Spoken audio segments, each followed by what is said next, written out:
Good afternoon. I am Roger Barnes, the Rum Reverend. This is very much an impromptu session.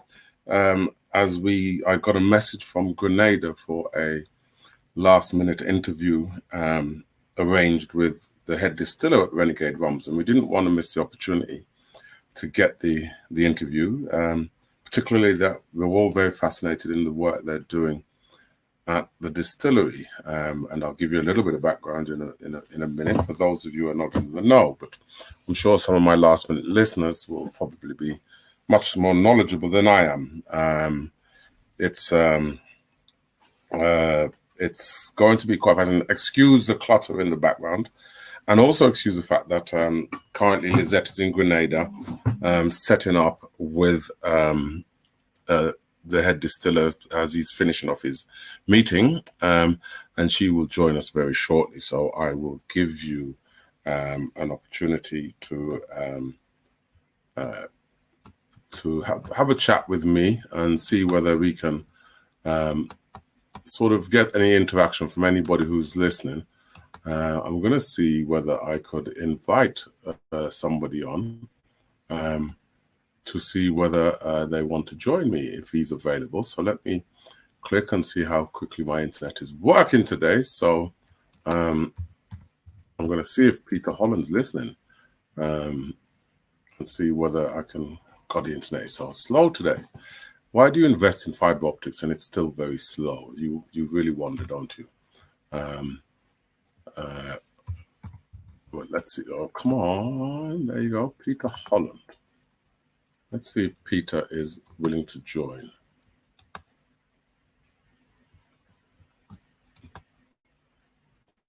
There you go, Peter.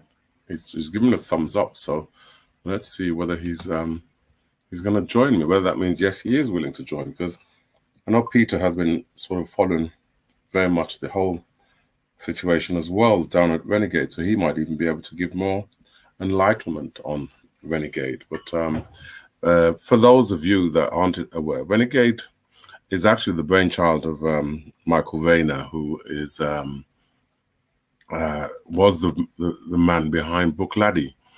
And in fact, then Buccleuch the whiskey, the Scottish whiskey. And it was quite interesting because many, many years ago, Buccleuch released rums under the Renegade brand, which were finished, aged and finished in Scotland. And they were quite an interesting range of rums. Never sold in the UK, which was something that I'd love to find out why, but they were sold on the continent of Europe. And all of them at that point in time were aged in wine casks of some sort. So I know I have a Tempranillo wine cask here somewhere, and sort of a different variety of wine casks that they aged in. So that was his little quirk as to what he did. And then that operation ended up ceased, and Renegade Rums disappeared, and they become sort of a sort of cult collector's item. And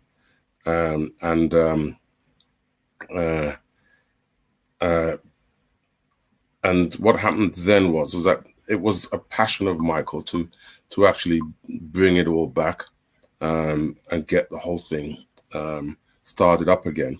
And that came about by him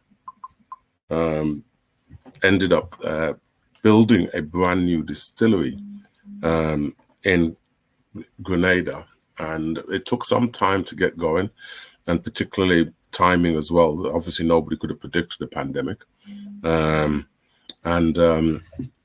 Eventually, he managed to get the distillery finished, and he eventually started to distill. And alas, we're going to get the first release of his rums very shortly. I think the scheduled arrival date in the UK is around September, October, and I believe it will be Speciality that will be bringing it in.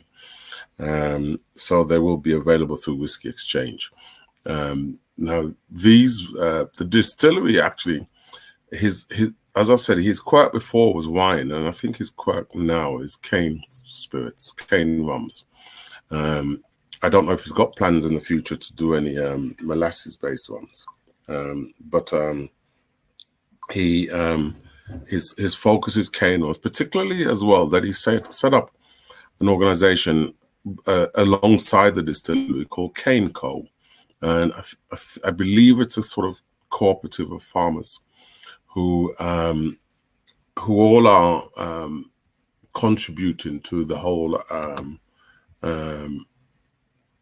setup in regards to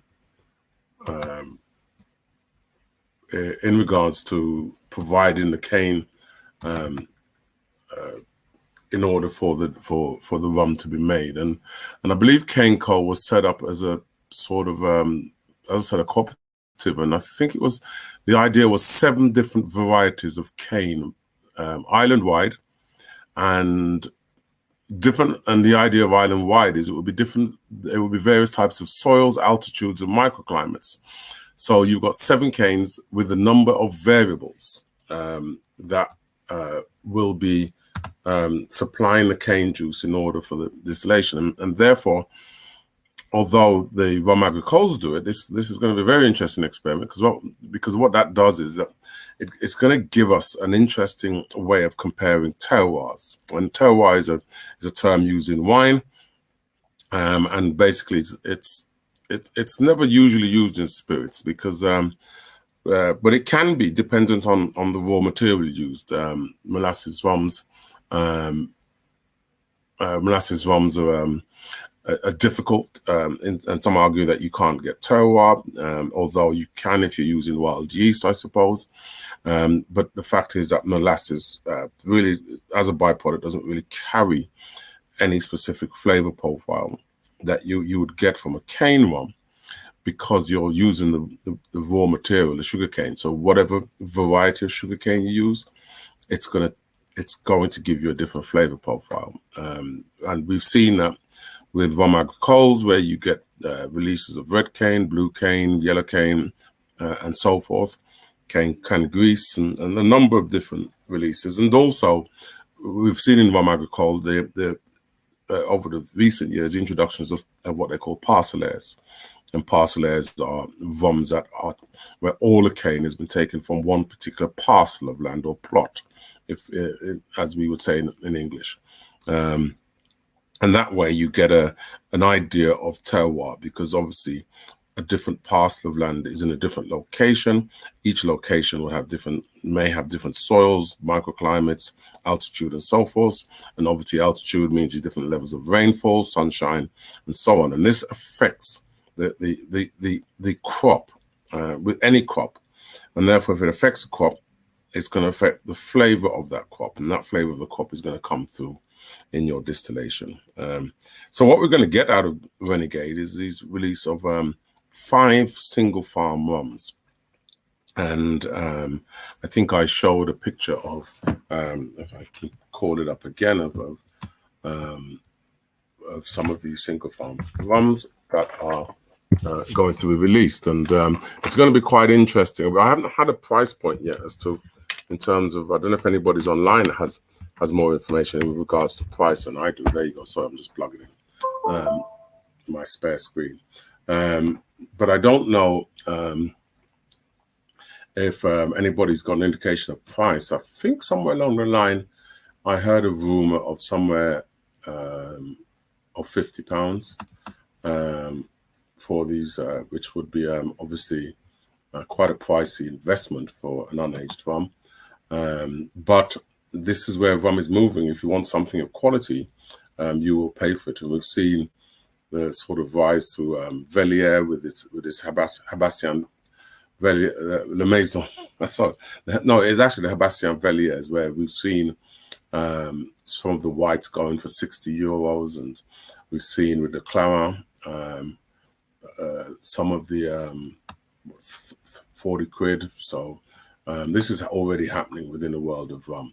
And I think it's the sort of thing that if you're going to look forward to trying something, then you're going to look forward to wanting to, you're going to have to pay the money to taste it. So that's just a part of life. So I'm just here trying to show you a picture of the range that we managed.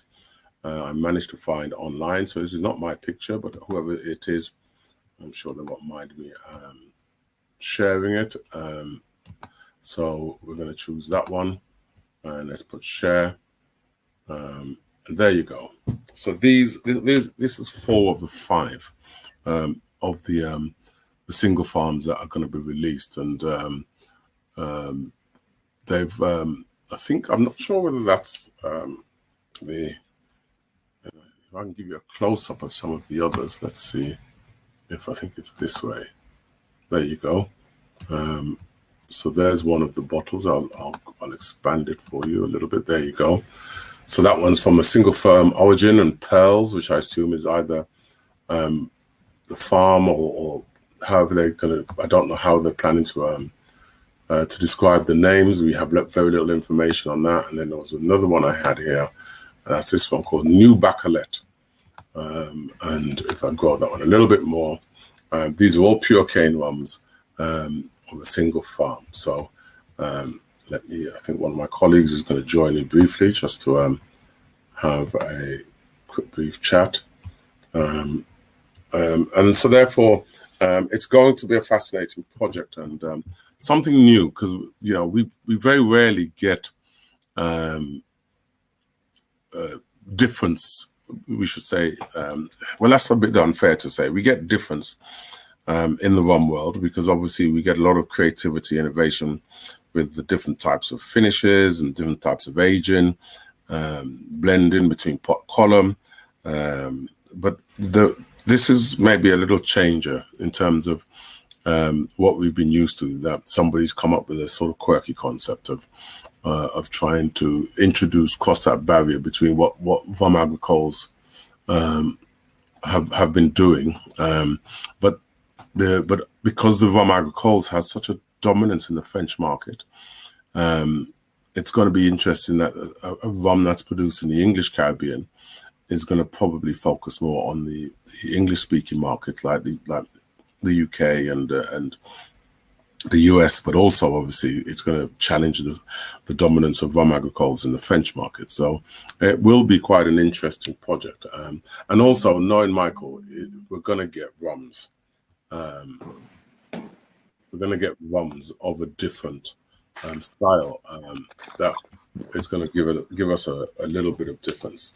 Hello, Kelvin. I see you managed to jump in.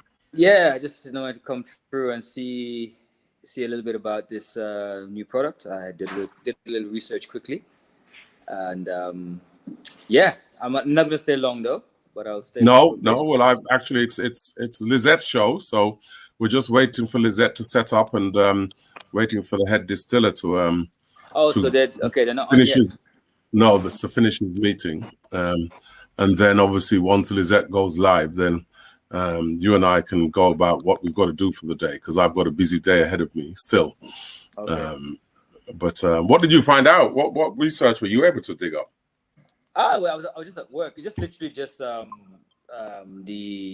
actual rums. I mean, there was different kind of categories. I was reading it quickly. I mean, I was at work doing 2 things at once, so I didn't know much about it. In terms of like it's a sugarcane rum as well, right? Correct. Right. And I found out yesterday that you guys will be the distributors of it. Oh, no way. Okay. Yeah, so it's coming into specialities. So it's that would be a pleasant surprise. So you probably get to taste it before any of us. All right. Well, that would be interesting to taste, to be honest. Yeah. But I mean, it seems as if, as I was saying earlier on, there's 5 rums that are being released initially. I've not got much information about the cane varieties that are being used in these rums, because what he does say is that they plant 7 different canes varieties across the island. Yeah, and that's where they get their source. Yeah, and that's where they get their source. So it's I think this project has been going on for about 5-6 years. I think he started building about 2015, and then he had a hiccup along the way. And then it stopped for some time and then restarted. Not sure whether that meant there was gossip that he had to go and raise more funds because the build was more expensive than he initially thought, and he went off and had to raise more funds to finish it, which he did, because obviously a man who's well connected, and if you have a strong vision, people are going to back that strong vision. So it's quite exciting. I think the rums are due in September, October. Okay. And it's going to be and what do you think of the packaging? The packaging is pretty cool. I think it's going to attract what's the word I can use? You know, the more like the hip kind of young kind of crowd, like in the sense of I don't know, maybe I'll use what retro hip. I mean, A we've retro seen hip crowd. Yeah, I mean, we've seen some of his. I mean, I can. What's the name of his? What's the name of his whiskey?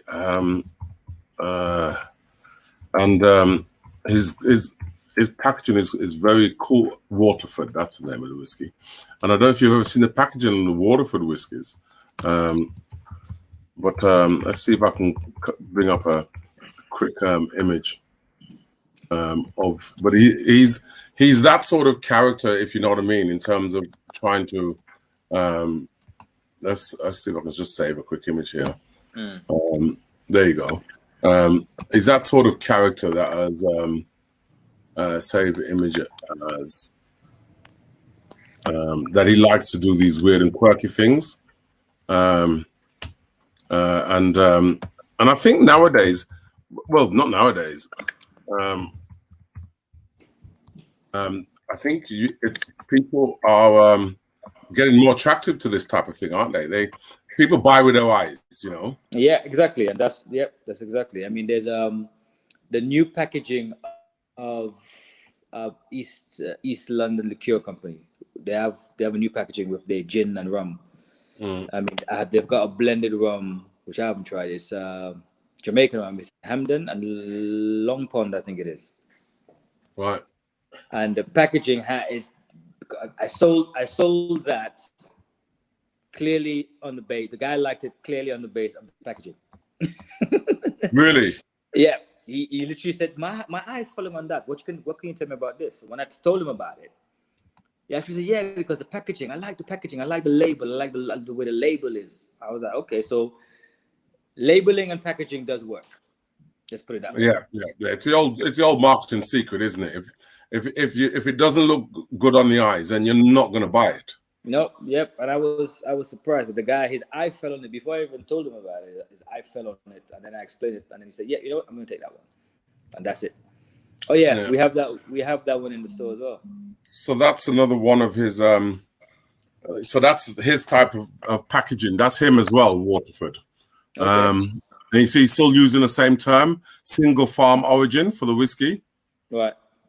Right, which is the same term he uses for his rums as well, which is single farm origin. And I think there's a little bit of political correctness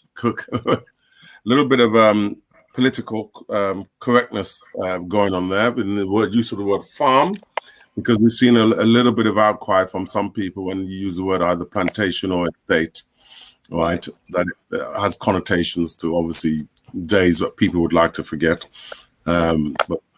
But in another sense, I always think, well, we shouldn't forget those days. We should always be reminded of. If you forget them, then you never sort of remember the bad. You learn from bad things, if you know what I mean. I'm trying to say is that when you're reminded of things that happened in the past that were bad, it makes you learn to do better. Whereas if it's not there, you think it's a perfect world. But yes, single farm. Where's his background from? This gentleman. Good question, actually, because I think Michael. Let's check if he's Scottish. So let's. And he's living over in Grenada or something. Well, I assume he's there now. If overseeing the things, but he don't forget his background was with Book Laddie up in Scotland. Oh, okay. Because I was wondering where the whiskey comes. The whiskey. Yeah, so Book Laddie, he was the guy behind Book Laddie in Scotland. And he that was the first time he released Renegade rums, because I have a few bottles of Renegade rums. and he released Renegade's rum some time ago, but then the whole project stopped. And is he also like a distiller, right? Like yes, so a distiller and a blender. So that's but that's 4 of the series. I think that one there looks like it. One of them there, the bottom is there. It looks like it's called Dunfermline. It's hard to. I'm trying to see what the names are. If I can, you got Pearls, Dunfermline, New Bacalet, and the pink one. I cannot see the name behind the glass. So it's going to be an interesting. And again, I was explaining to people that this type of experiment has really been happening already in the rum agricole world. I'm still confused as to what exactly the taste profiles are going to be and what he's done to them that's maybe different.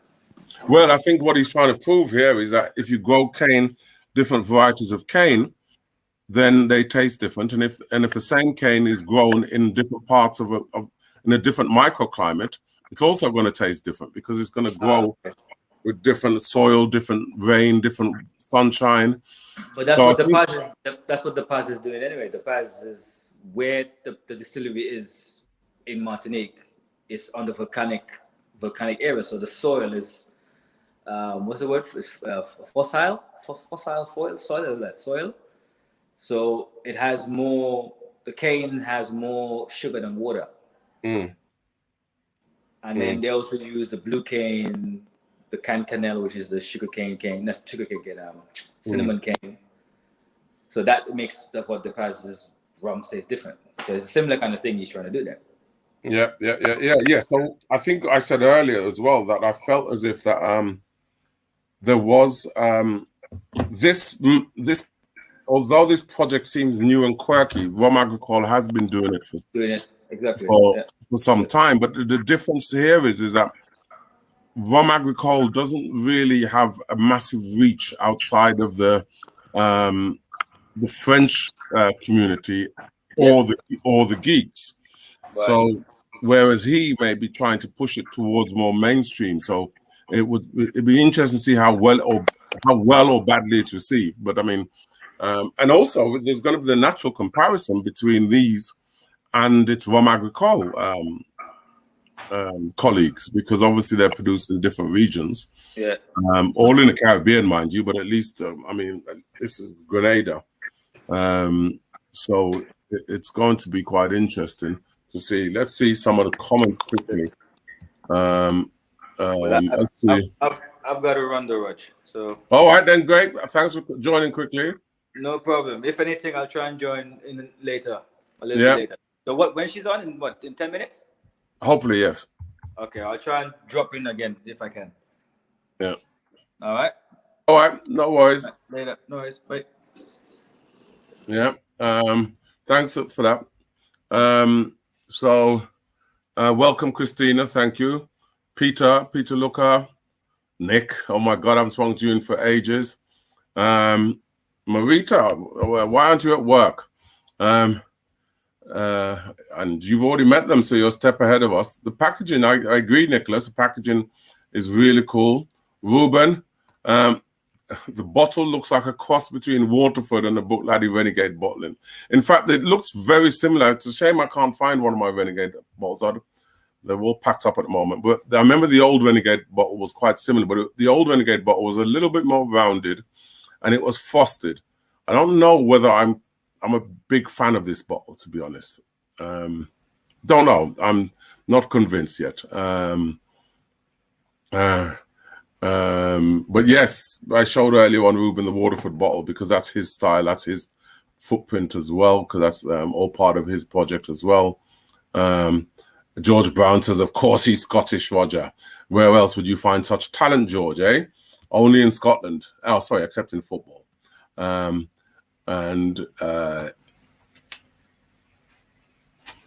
He was firstly a wine trader, according to Christina. That's why he used many wine casks for Book Laddie.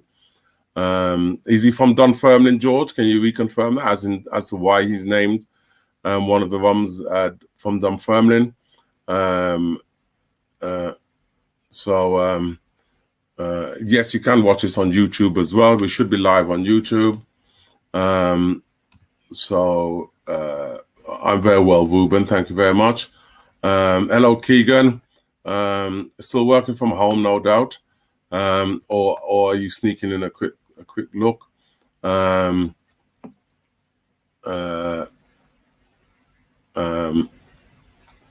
so forth. And here we have who's joining me? Peter.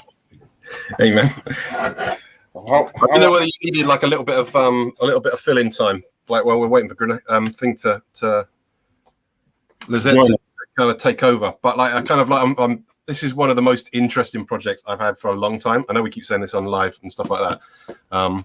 Anyway, am I looking at you? Am I looking at me? Got the right camera. But I wrote about this like when we were in the Caribbean in December 2017. We're there, and Lizette take us to the to what's it Graham? What's the guy? Graham at Kenco or Westerhall Rum? I don't know what the guy's surname is off the top of his head. But he took us down, and like the work that's gone into like the Kenco aspect of it was just the absolute best. Like and the honestly, I can tell I haven't prepped, but I was talking about this online the other day because there's like samples and stuff coming in. So I'll put it in I actually wrote about it in this rum supplement for the whiskey magazine back in 2018, this one. But it's like cool. And I kind of like been raving over it. And I was so excited thinking, right, it's going to come to the Caribbean. It's going to come to the Caribbean. I mean, sorry, it's going to be like, we're going to be seeing something. And then the whole project kind of went really slow because of all kinds of stuff. And they nearly ran out of money. But there was the cool part is, I think it's the economics of the cane and getting the land going again. It really kind of did it. Like, yeah, we got land. You can rent it off us, like, and Kenco can just kind of use it straight away, and and they do whatever you want, or you can sell the cane to them as long as you follow the rules. It was like an intermediate kind of thing as well. Yeah, because wasn't the cane co also a part of like a sort of cooperative as well? So that it's trying to get people. It's like there's so much fallow land in Grenada that it's kind of like let's get people back into it. So. They said they did a lot of work with Barbados Cane Institute to come up with the different varieties, and they're growing it and trying it. But it's the idea of choosing the cane variety that specifically it works best in the land or the area thing. Because like Grenada's so different, isn't it, in terms of like north and south? It's so so high and everything on it. Well, we saw the difference we saw the difference with the volcano, didn't we? Because the volcano was way up north. And which was it's got a very rough terrain, and obviously got a volcano there, and volcanic land is also very fertile, which is going to be a different type of soil than what you're going to expect in the south of the island. I think I've got my geography the right way around. Because of the like the north is going to be more exposed to the Atlantic, south or Caribbean kind of like because of its position and geography and stuff. So I think honestly, from one side of the island to the other, you can get quite a lot of variation in weather. But it's like they say Kenco are offering. I'm looking at my own article here. There was 3 options: a land lease, they rent the land from the owner, farming the cane, gives them full ownership of the crop. A cane supply agreement, obviously, or a management contract where the land remains in control of the owner, but Kenco farm it and buy the cane minus the cost of farming. Right. So it's kind of like 3 options, of which depends how much you want to get into it. If you're a family and you've got this land that's not doing anything, maybe you don't want to invest in all the cost. Or maybe you can't. Maybe you don't have the resources to invest. So exactly, but it gets the land back into use. And different plots around that. I mean, when we were there, I mean, it was a lot of land had been taken up. I'm not sure why I wrote it in there at the time, but there was a lot of land taken up and already, but with an opportunity to grow it. And as much as like obviously I really as soon as I saw those pictures come up there with those different bottles and different cane varieties, I was like, okay, I'm really excited to try these because I want to know what it's kind of all about. But I mean, there's so many things that could affect the flavor of it, based on the way they've set their distillery up. I mean, they got this like horizontal fermenter or thing that we want to kind of like, what's that all about? So, I'm hoping Evan can give us all the details on it, but like I haven't seen that anywhere else. It's Ruben just asked an interesting question: is any idea on what retail might look like for these? And I heard a rumor about £50, but it wasn't. I'm not saying it was a reliable source, but I think it's going to be at the higher end somehow. I feel as if it's not 50, it's going to be 40. I don't see these coming in at £20. There's no point. That's not Mark's. It's not Mark Renier's thing, is it? He's No. kind of he's all about premium. There's zero reason for him to come in at cheap price. Yeah. I'm kind of amused by the pre-cask rather than calling it unaged. And that's a turn of phrase, obviously, to try and put a different spin on it. But also single farm. Yeah, exactly. Well, that's it. So it's entirely terroir, and so I was like, it was more luck than judgment that we spoke to Lizette before we went on our trip. She lined up the meeting with Graham at Westerhall, Kenco, and then we went out and saw it, what they'd done there at that place. We sort of had a little look around. They hadn't broken ground on the distillery at that point, so it's kind of so we come home. But I met Mark Renier a few months after, when I was back in London. And he's just got the craziest kind of story with his all the things he's done with Bruichladdich. But they were just literally coming to where they were doing the tests on the Waterford whiskey, right? And the different, and he was sort of showing us these graphs of flavors and stuff, which of course is a little bit subjective. Quite how you can, I think it was more of a scientific analysis, but the different farms in the south of Ireland that were coming up with different flavor profiles based on, so you got even in a much smaller area, whereas I think the idea in Grenada of the huge diversity in terroir and terrain and everything is going to be so much more marked. But it's kind of how they processed it. Have they been very delicate with it to translate all the flavor through process, or have they, that's the exciting part. But I actually hope, I'd love for them to do something like sort of like 100 cl sort of gift pack where you get all 5 in a smaller bottle, so that you could do a side by side without actually having to afford to buy a full bottle of each one if it comes up at a premium. So that would be a cool idea if they could do something like that. But what do you think of the packaging? You know what? I mean, it stands out, doesn't it? I mean, that's the thing. I mean, it reminds me. It is just like the Renegade Rums in terms of that. So it's not exactly the same bottle, is it? The Renegade Rums that he did when he was at Bruichladdich time. Yeah. But they were pretty interesting beasts in their own right. But you want something that's going to stand out on there. I mean, I don't know. Time will tell. I think these will just sell anyway. You know what? I think they're gonna come out. They're just gonna get snapped up, almost whether they're any good or not. Right. Yeah, that's true. I don't mind being honest. And I think it's one of those that sort of every rum geek has been so much looking forward to the project and the end result and when we're going to get rums from it. And now that there's going to be rums, it's like, well, I've got to get a bottle. Even if you don't buy all the bottles, you're definitely going to want to get some. And I somehow feel as if there shouldn't be any reason why the quality shouldn't be as good as rum agricole. It depends on that process. The amount of kit, the investment on kit is ridiculous, isn't it? I mean, you see the beautiful pot still, column still, to do everything. And it was the whole idea of the notion of traceability. So every parcel of cane is fully traced through fermentation and distillation, and into cask when it gets to cask.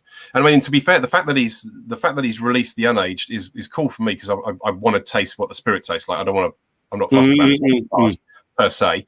Well, I'd be interested in that as well. But he was almost, when we were talking to Mark, like all that time ago, and that would have been 2018, early 2018. He was, I think he expected to be up and running in 2018 rather than like 2 years later. So, I mean, well, I think a pandemic might have had something to do with that as well. Probably. And I mean, they had, I know they had issues money wise, but it was kind of, I think he didn't anticipate.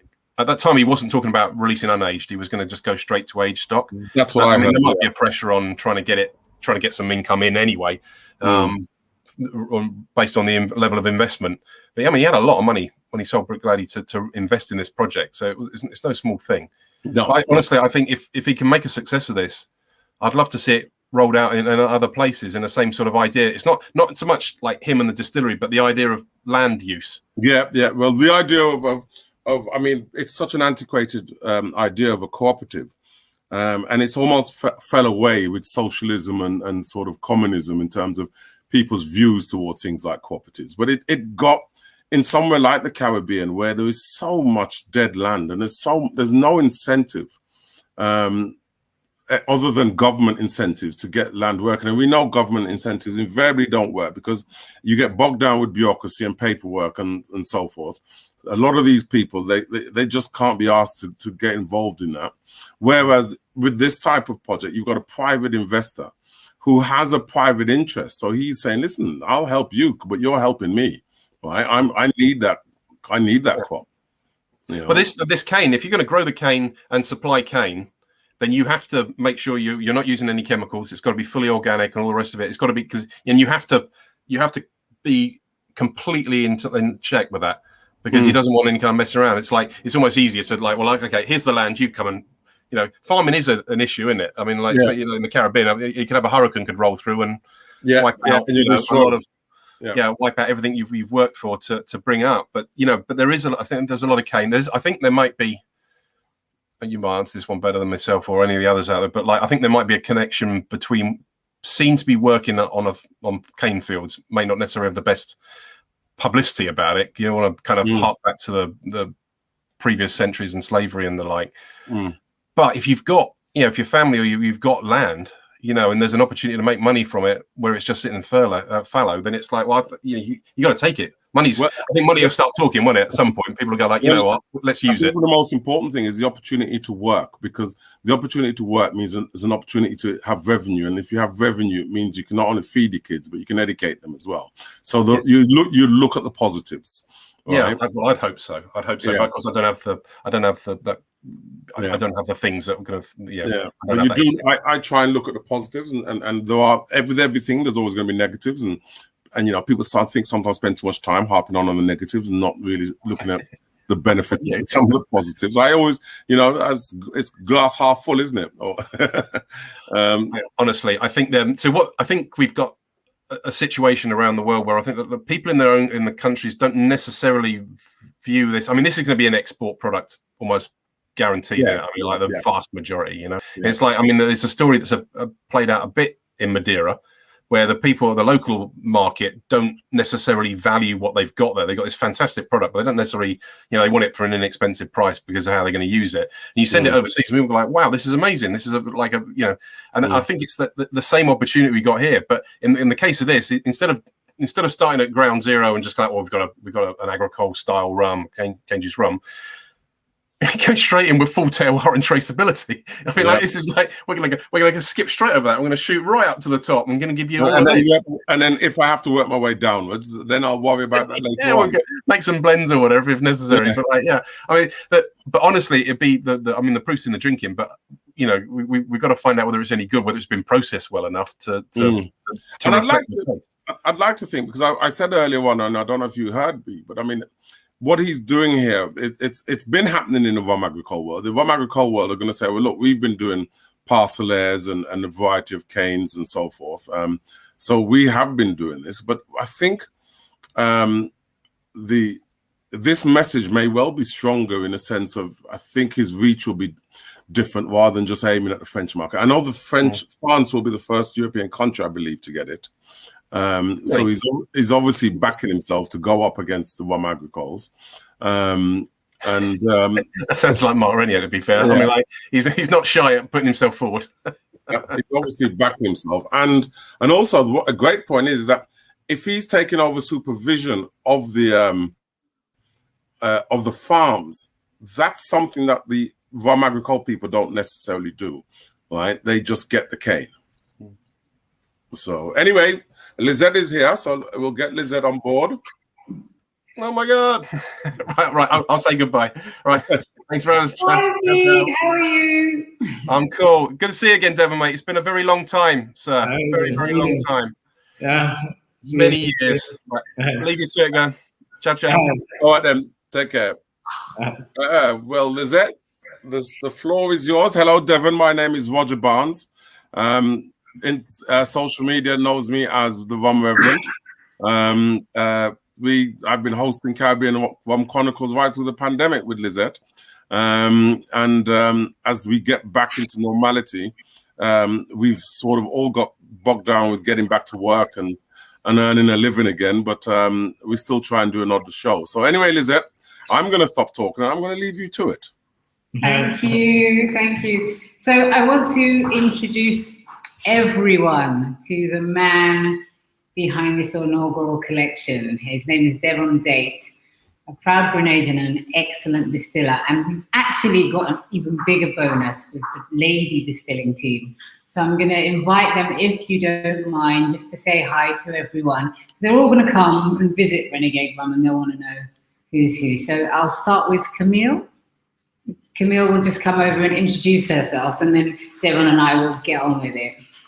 So the great thing about Renegade Rum is there's also a team of lady distillers.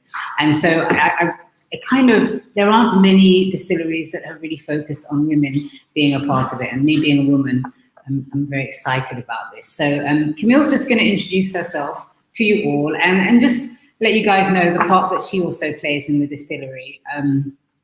Come along. Hi, I'm Camille, one of the distillers at Renegade Rum. My responsibilities here is the running of the distillation pot and column, and from time to time I may be in the cask house or in the brew house fermenting some of the fermenters. Fantastic, thank you, Camille. And Carla? Well, I think Carla was just posted on the Instagram page as well recently, so hi everyone, my name is Carla Hawkwood. I'm also one of the distillers here at Renegade Rum. I perform the same tasks as Camille, as do all the rest of the distillers. Thank you. Okay. Ainka, okay. And Ainka, and they're all fabulously young and very good looking, and that also helps to make great rum. So Ainka, hi everyone, I'm Ainka. I'm also one of the distillers. I partake in the distillation process. As Camille said, sometimes we're involved in fermentation and lots of lab duties. Enjoy. Thank you. All right, so that's introducing you guys to the team and of course the main man behind it. I just want to say hi to all the Instagram followers and hope you're also asking any questions you have. Just type it in and it will be a great opportunity for the distillers to answer any particular questions that you may have that pertaining to this new product. So we're going to start off with you, Devon. And obviously the last time that I was here, we did a podcast and just spoke about some of the ideas you had. And of course, they've all come to fruition now. And the packaging looks so goddamn amazing. But can you just tell us a little bit behind? I mean, this is the first time I've seen single estate terroir, particularly, bottled and capped, so we can visit Dunfermline and we can visit New Baclay and so on.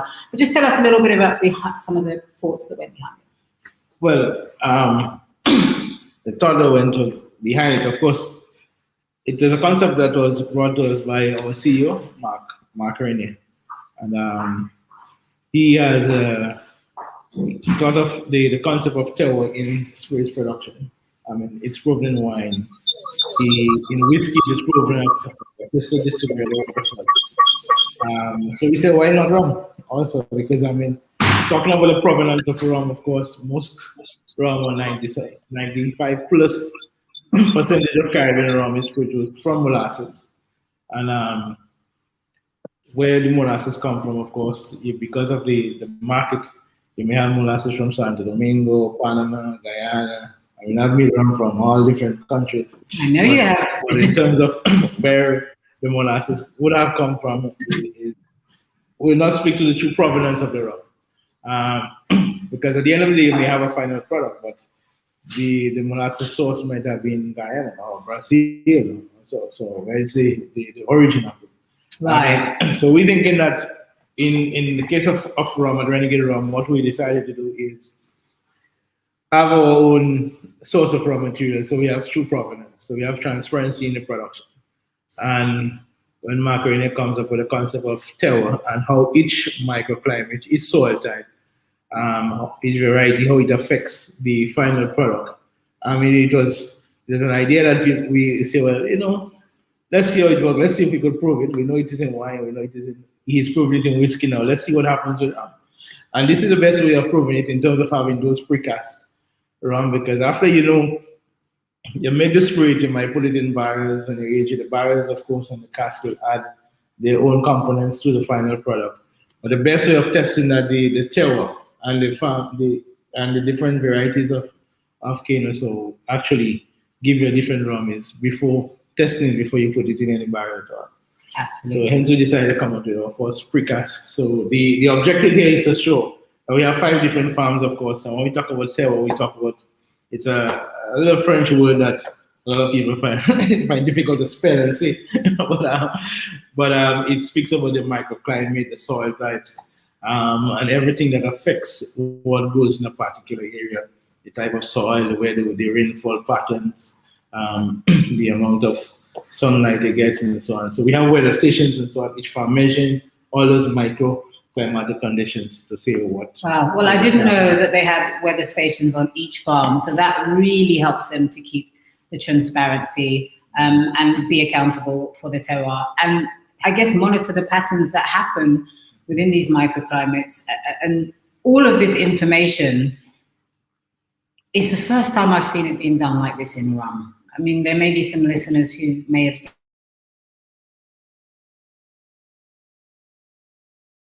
seen something like this done before, but I definitely have a location where we can say this is true Grenadian rum from the grass to the glass, and there's people monitoring everything that happens and the story is drinkable. So that's fabulous. And I will say that the theory sounds really good. It does. It does. And we think we have proven it. Absolutely, but the taste, now this is going to be my second tasting, so I'm quite lucky over here.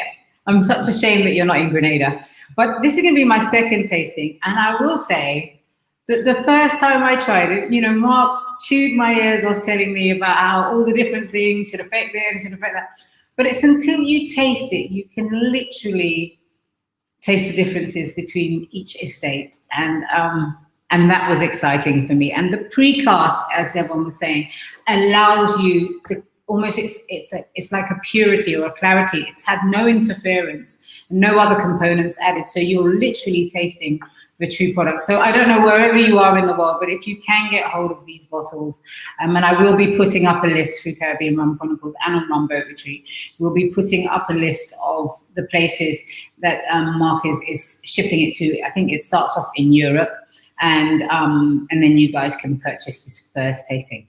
But we're going to move on because I'm sure everybody just wants to know, well, what the hell does this taste like? So before we do get into the tasting, I want Devon just to introduce us to the different estates. And what's really exciting about this is one of the estates in particular, you've got a pot expression and a column expression, and it really does do something different. Remember, we're coming from the grass, so it isn't the molasses product. And we're gonna talk about that, and then we're gonna get right into tasting it. So we'll start off on this side, if you're okay with that.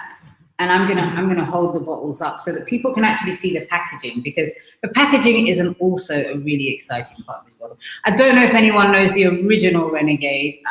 I'll put some pictures up of the ones I have in our cellar in Rum Boat Retreat. But this is similar to the first. It's got a similar style. It's not the same. It's a little more angular, but it's got a similar style to the first batch of Renegade from all those years ago, from the 1990s.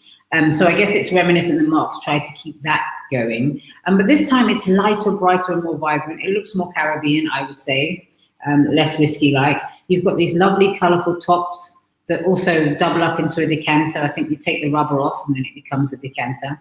And there's a special way of opening it. So if I look at the dyslexic opening it, don't laugh at me, everyone. I'm just learning how to do this. Maybe the ladies will help me as we go along.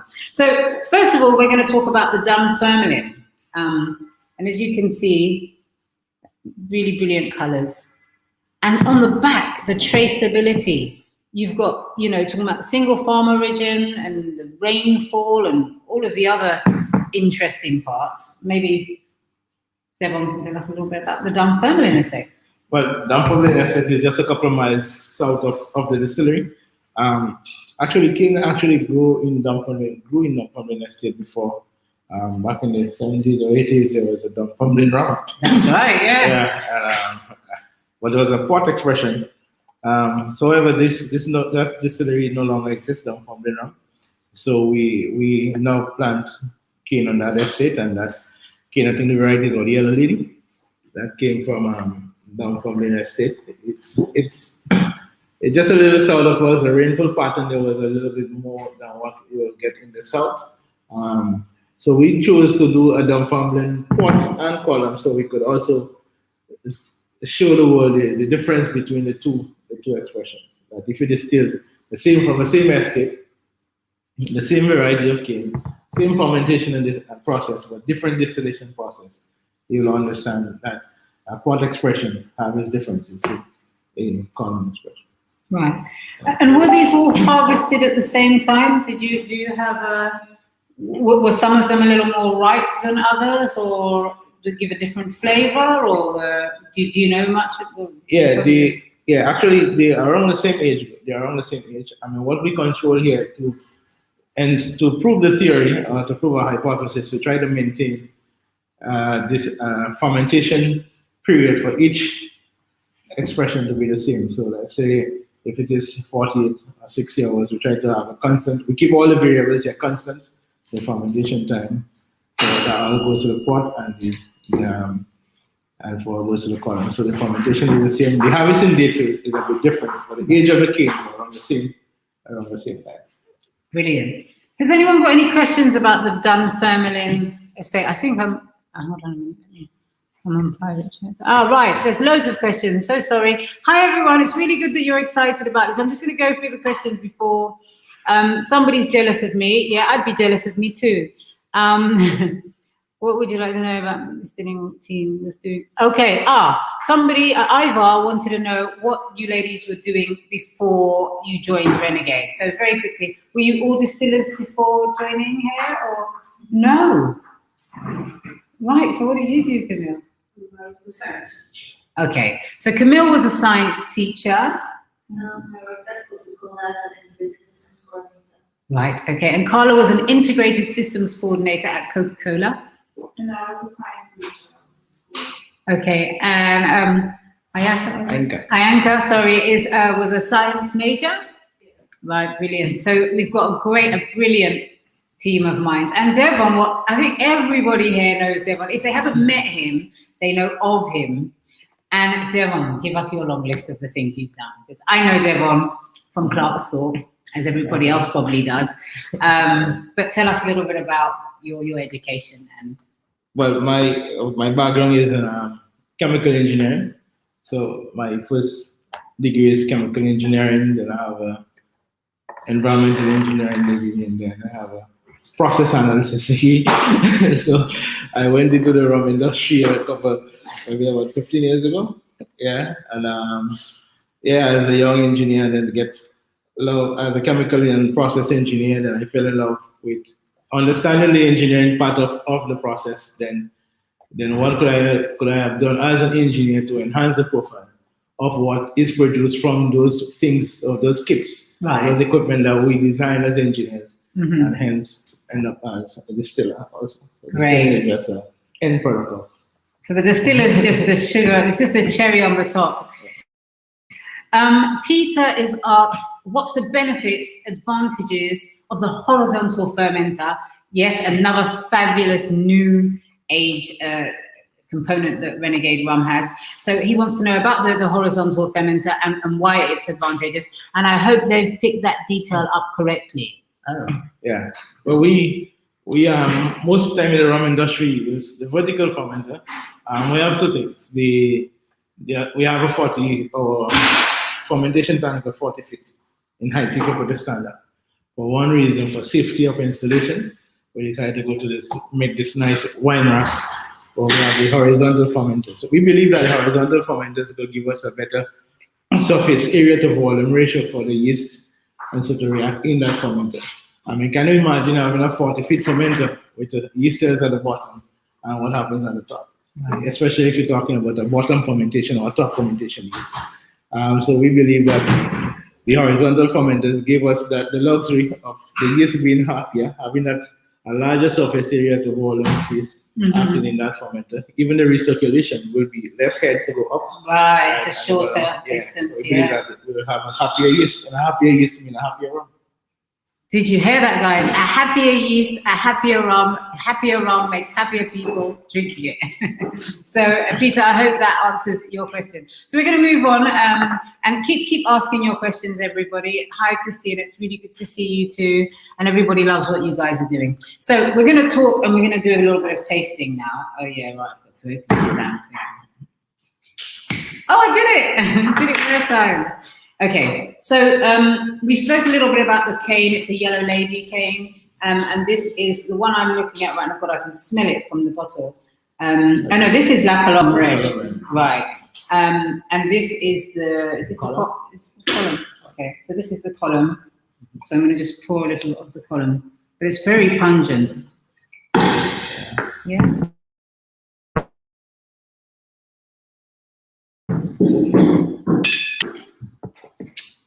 And of course, this is going to be the pot then.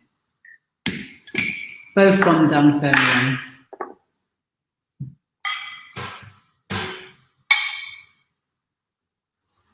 I wish I could teleport this through the screen to everybody so you guys can try, but hopefully this will give you some understanding so that you guys can get out there and give it a go. Okay, so we're starting off with the column as said. Now the Dunfermline, I remember this from before, when I tried it before, but it's so grassy, like it punches you in the face with grass. It's, that's the first thing I noticed, and it really, almost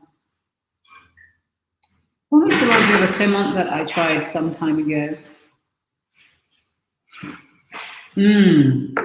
But almost a bit sweet as well as grassy. And that was the main thing that I remember. This is the column, and it's lighter. When I try to pour, I'll notice that again. But much more buttery, and I don't know if that's because of the 50%, but it's just not as harsh. Doesn't have as much sort of peppery notes in the finish. No. Is there a reason for that? I think it's the column. Generally, you get a column rum being cleaner in the sense of removing more of your undesirable notes, probably, if you want to call it. The column will be, based on how we operate, the column will be more representative of a rum agricole. Yeah. In this particular setup that we have, rather than a pot, because a pot is direct steam injection and a fermentation wash. But the column is 16 triplets in the rectifying column, which means that unlike the normal distillation columns, you may have more triplets, so you might have more degassing section at the top. But this give you the 16 triplets will give you a flexibility of taking out from a vapor phase of 90% alcohol, and it gives you a variety of options, because at that point we could take out our 6 or 7 different points on the column based on the profile. Wow. Now we could take the column and make it taste like a pot. No. Based on way we want to take it up. But still, not exactly like a pot, but there'll still be some similarities and a little bit of differences. But the column will taste lighter for you because of how it is designed. The column was designed initially for commercial use. Yeah. To produce larger volumes and higher alcohol strength. So for if you want to commercialize and make a business and make money, I mean, the columns are designed for that. You know. I don't know if we should talk about money, but yes, we should. Yeah, he's right. It's all about volume. Yeah, and we have a coffee still. The column we're using is a normal coffee still, but the Scots invented in the 1800s or something. That's the product of the column still. So. What you find going up is that the alcohol will get cleaner. There's more volatile components go at the top of the column. So depending on which valve we take it from, we could have a different profile. Right. And will you experiment with that with some of the other ones as well? We will do some experiments as we go along with it. So we have other experimented with 2 or 3 different valves, and we prove that together.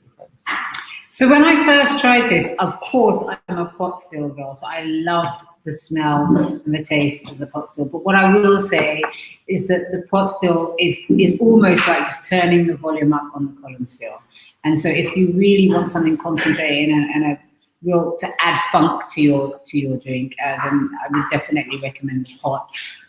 But the column is lighter floral, more floral, I think, but still very grassy.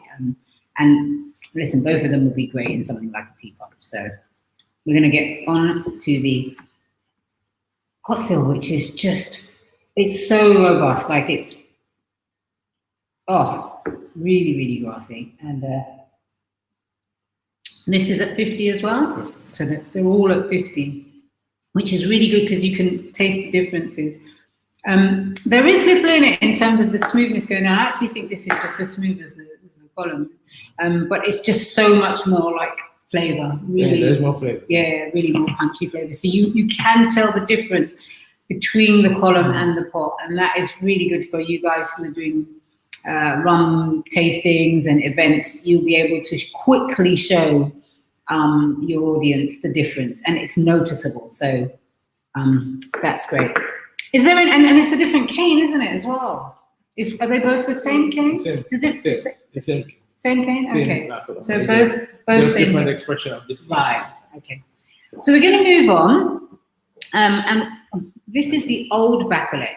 Now they've got the two bacolets, and can you tell us a little bit about where the bacolet farm is? There's a new bacolet and the old bacolet. Well, if you're familiar with Grenada, bacolet is in the parish of St. David's. It's going further south of the distillery. It's closer to the St. George's side. It's a drier zone than the Dunfermline area. Of course, so if you look at the weather stations, you will notice if you're getting 50 millimeters of rainfall in Dunfermline, you might get about 30, 40 in bacolet. The bacolet area is one area, but we have the new and the old because of the topography of the land. The new bacolet is on the hill, and the bottom of it is the old bacolet. So it's based on basically on topography of the land, and we believe again it's a simple thing like your altitude affects the quality of your crop, your cane and so on. I mean, as Mark always say, we call it a big word as the French would say terroir, but as our grandparents would call it gardening. Your plants, what grows where each grows. Yes. And that's basically it. Yeah, and actually some of these principles and ideas, I will say that kudos to Grenada. Before moving back here and spending time with people who work the land, they're very into, planting things where they belong, planting things in the right moon. And so there's all this kind of, now there's biodiversity and they call it all this fancy stuff. But Grenadians really naturally kind of always look at climate. This is going to grow really well here, that's going to grow really well in this soil. And so they've been working with terroir and lunar activity for a very long time anyway. So I think that this also is another thing to add to the culture that already exists here. And so tell us a little bit about the cane that's in the old bacolet. I'm just having a look. All of the bottles have what type of cane, what type of harvest, and also the way it was fermented, be it pot, be it column, and the farm that it comes from, and the volumes. Yeah. I think bacolet is cane, right? Cane and local column. So there are two varieties of the bacolet. So we compare the farms rather than the variety. Mm-hmm. Yeah. So I remember this one is the new bacolet. It's so much more floral than the old bacolet. The old bacolet is something similar to the Dunfermline. But this is so much more floral. The aroma is totally different. One of the things that really stood out to me is the clarity and the purity of all of the products. It's so clean and so, just nice to look at as a product. I don't know if everyone can see it, but really nice and clear there. All right.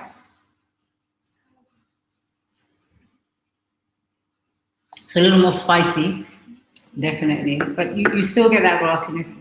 Again, typical agricole. Yeah, and that's what's that? The old bacolet. Yeah, that's the old bacolet. Again at 50%, and a slightly longer finish. This one. Yeah. Yeah. Yeah, I mean, old backwood and new backwood is although they're very close in proximity, you could feel the difference in the product when you taste it. Old backwood, that's what we say. When you taste the old backwood, you sit back, you sit in a chair like this, the camera is sitting on, and when you sit in the old backwood, you just rock back and make yourself comfortable. I could agree with that. The new backwood is a little more, when you taste it piques your interest more, so you sit at the edge of a chair now, like, let me see what's more to come.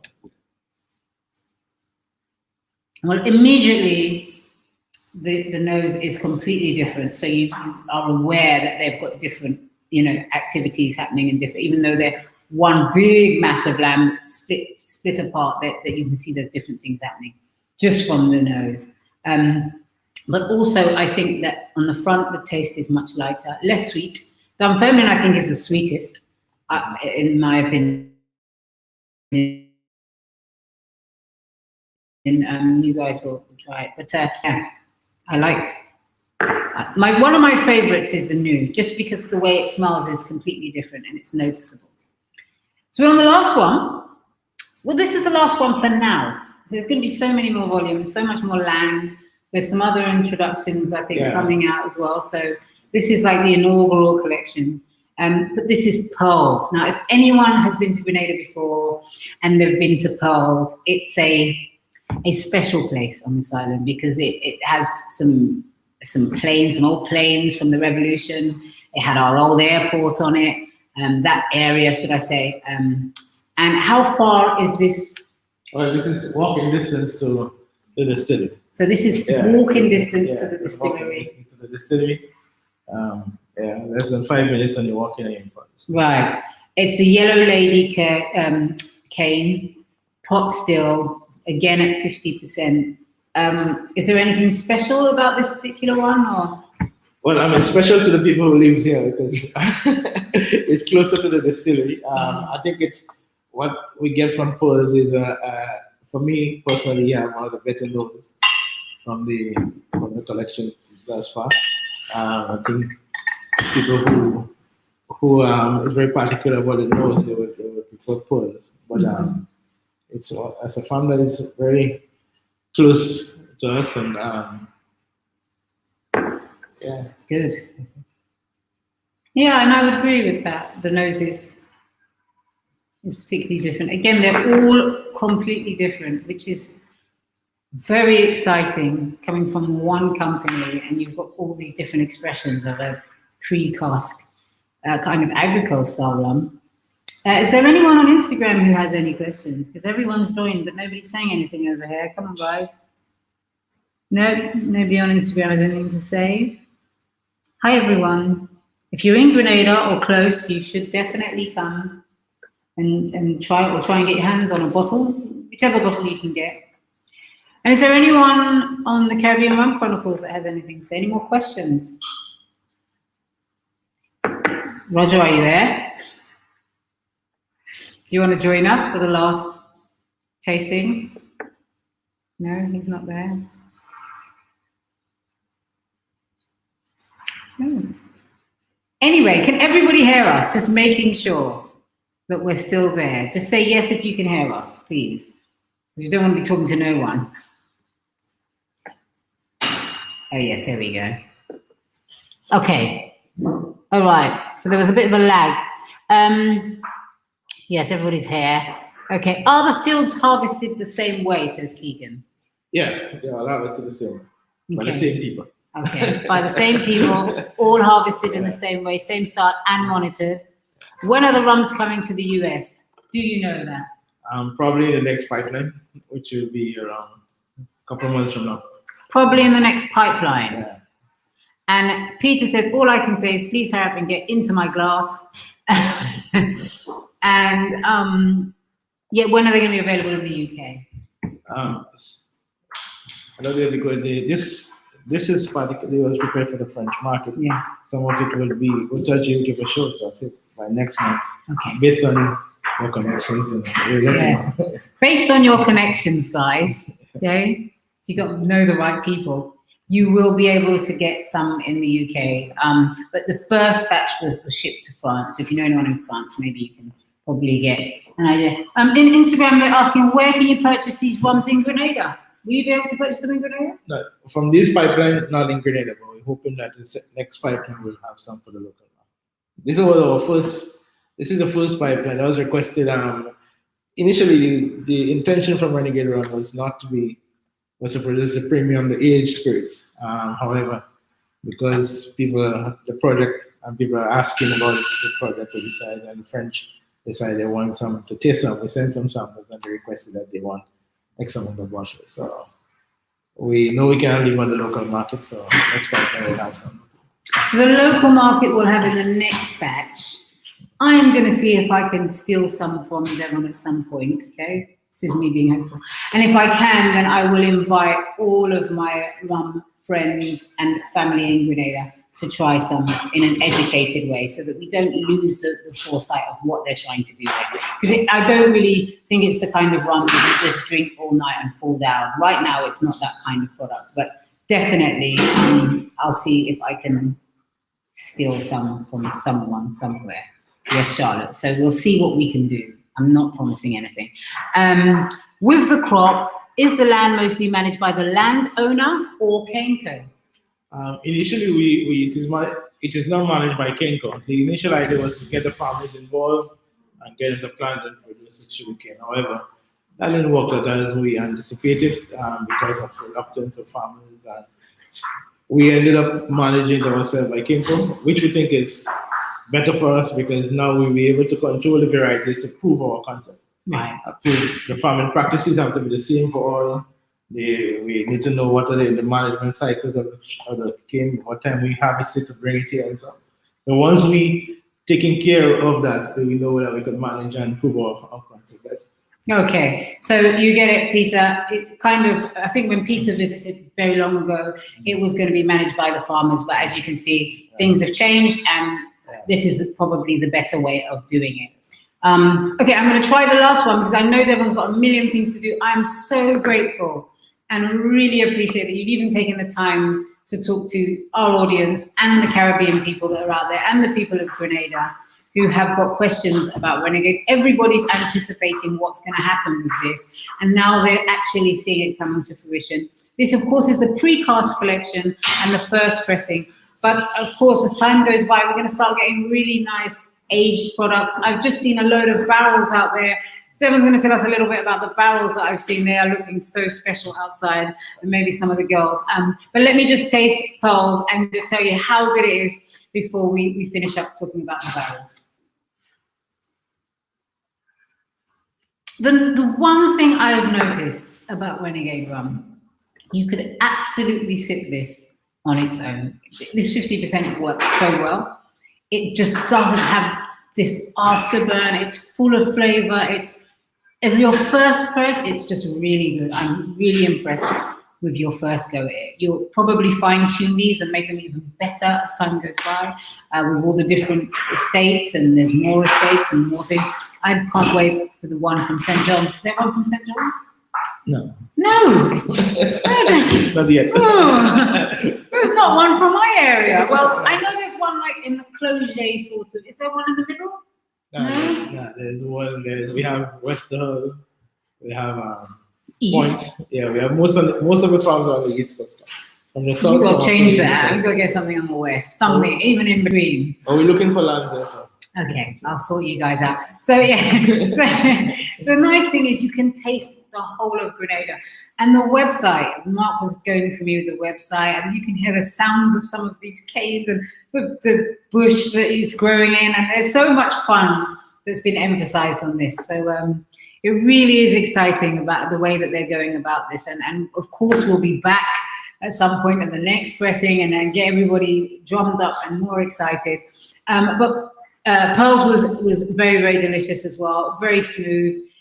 Again, there's this creaminess and butteriness, and the finish is just beautiful. They all are good. I haven't had one that is offensive or too strong to me. The noses are great, and if you love an agricole, I think this is going to be a new product that people will really appreciate. I've got one or two last questions, then we're going to talk about the barrels, and we're going to close up, guys. So if you've got any more questions, please do put them. If you've got any questions for the lady distillers as well, please do shut them our way, because I'm sure they'd like to be involved. Do you think successful rum will encourage others to start growing cane for the project? Yeah, I think cane, growing sugar cane for, yeah, we have seen farmers. I think it's just a matter of getting, let me put it that way. On initiating a project, people may have had their doubts about the success, if they're going to come true, so you could understand that farmers may be a bit reluctant to take the risk and so on. But now, with the project, I think people will come forward, and we have people coming forward offering up their lands for these, for other lands, and actually grow sugarcane, and I want to be part and parcel. Right, I'm going to work really hard at getting some in St. John's, because it needs to happen. And as anyone on Instagram know, they've not got anything to say, but there's loads of people coming in and out. Oh, can you? Oh no, they've said that already. Brilliant. Okay, so good. We're going to just ask you quickly about these barrels, because this is the next phase that's coming. So just really want to whet our appetite about the way that you're going to age these delicious products, and what ideas you've had and what type of cost. It's about premium rum, and we talk about premiumization. I mean, most people feel premiumization is putting it in a fancy bottle or putting it in a box, a fancy box, and that makes it premium. But I believe that the premiumization is in the spirits, and that will, the barrel helps a lot. So we, in terms of having the right barrel and the right spirits, helps to make a premium rum. Mm-hmm. I mean, you could have good spirits and shitty barrels, excuse me, but you will not get a premium rum. You know, so your good spirits, shitty barrels, yeah, not premium rum. Yeah. So you need to have the right combination of good spirits and good barrels. So we use American virgin, American first use, bourbon barrels. We have some premium French cask. Wow. Premium French, guys. French, American. And American. I know my particular interest is Andean oak from the hills of Chile. And, Andean oak from Chile. Yeah, so whole new levels, guys. Yeah, I'm trying to get some of that now to have come up with something that the world has never seen before. No, and I think that the Andean oak from Chile is going to be so special because the climate is similar. You've got a wood that, I don't know anybody aging in these kind of casks. Devon is a brainchild. I'm so glad to know him and so happy to be here. And is there any other questions that you guys want to ask about the aging, even about the products? We've had some questions about the fermentation. There's all different varieties of cane, and you can go to their website to find out more if you want. And I will be putting some information about if you're based in the UK, and I'll try and find out some information about the US, maybe where you guys will be able to get that in the future, especially for the next one. Is there any other questions that people have? No. I just want to take this moment before we close up to say that I know that when the borders open again and people can travel, who knows when that's going to be properly without being threatened of closing down borders again. But Grenada, I hope, will be a place that you guys will come. Somebody thinks they'll be massive in the UK. I think they'll be massive everywhere. I do. I think I myself had a little bit of hesitancy in terms of the theory matching up with the practical, but it really does match, and you really can tell the difference. And I would just say that when you come to Grenada, probably Devon will be a little bit too busy to meet everybody and give everyone a hug. So don't think he's mean. He's just super, super busy and trying to keep everything going. It's a big task and a momentous task that these ladies and Devon and everybody in this distillery is working on. It's something new. So don't get offended if he is unable to spend the time with you all. But everybody here is really well trained. And I think it's somewhere that you should make. If you're doing your rum tours of the Caribbean, do stop for a minute and come to Grenada and see what we've got, because this is something new. It is something special. I'd be very happy to take everybody around. I know Grenada, we can have a look at the sites so that you can get an idea of the climates and the way that these products are being affected. Yes, and Rummery, yes, you're right. I think worldwide we will see just more appreciation of rum and a serious product that's come to market that is accountable and traceable, trackable, and I would also say sustainable in terms of, you know, we've got people working really hard and being compensated well in return for their work. And there's no slave labor involved in this. You can see, you come to Grenada, you know everyone's working, and it's all very positive. And so I'm really proud to be able to shout from the rooftops about that, and to know that Grenada's a part of the advancing of rum in the future. So anyway, Chef Leanne is aiming to come back to Grenada very soon. Yes, Chef, since the last time you were here, so much has gone on, and this is one of the projects that have happened. Farm to bottle process with a legacy, absolutely. And on that note, we're going to finish up. I'm going to let the ladies and everyone get back to work. Thank you for joining us today. And if you want to continue the conversation, I'm sure Roger will organize something with Caribbean Rum Chronicles so that we can all talk about it, and talk about, you know, maybe we can do a small group, if I can organize for some of our, you know, bloggers and vloggers to get small tasting samples from the UK rep, and then maybe we can do a tasting all together and talk about what we experience. Roger, are you there? Roger. No, Roger is not there. He has left us to it. If you are there, Roger, it would be really nice if you could just come and say bye. Paul, thank you for coming to this. I mean, thank you guys for even joining at the last moment. I wasn't sure what day it was going to happen, and like I said, trying to get Devon and just getting him to do something like this and stop all the things he's doing has been a little bit, you know, difficult, as you can imagine, but I really appreciate it. So anyway, I'm going to go because Roger is not coming back. He is not interested anymore. He's probably making some food or even making some rum. Everybody's saying, come here, Roger. And yes, Tatiana, hi, everybody. Thank you for joining us also on the Instagram Live. And we've been filming this, so we will post it back up for those who miss it. Just so they can get an idea of what Devon has been working on, what he's doing, what's new, and something exciting about the Caribbean amidst everything else that's so negative right now. It's so nice to get some good news. Yes, guys, thank you very much. We're going to log off now. Take care.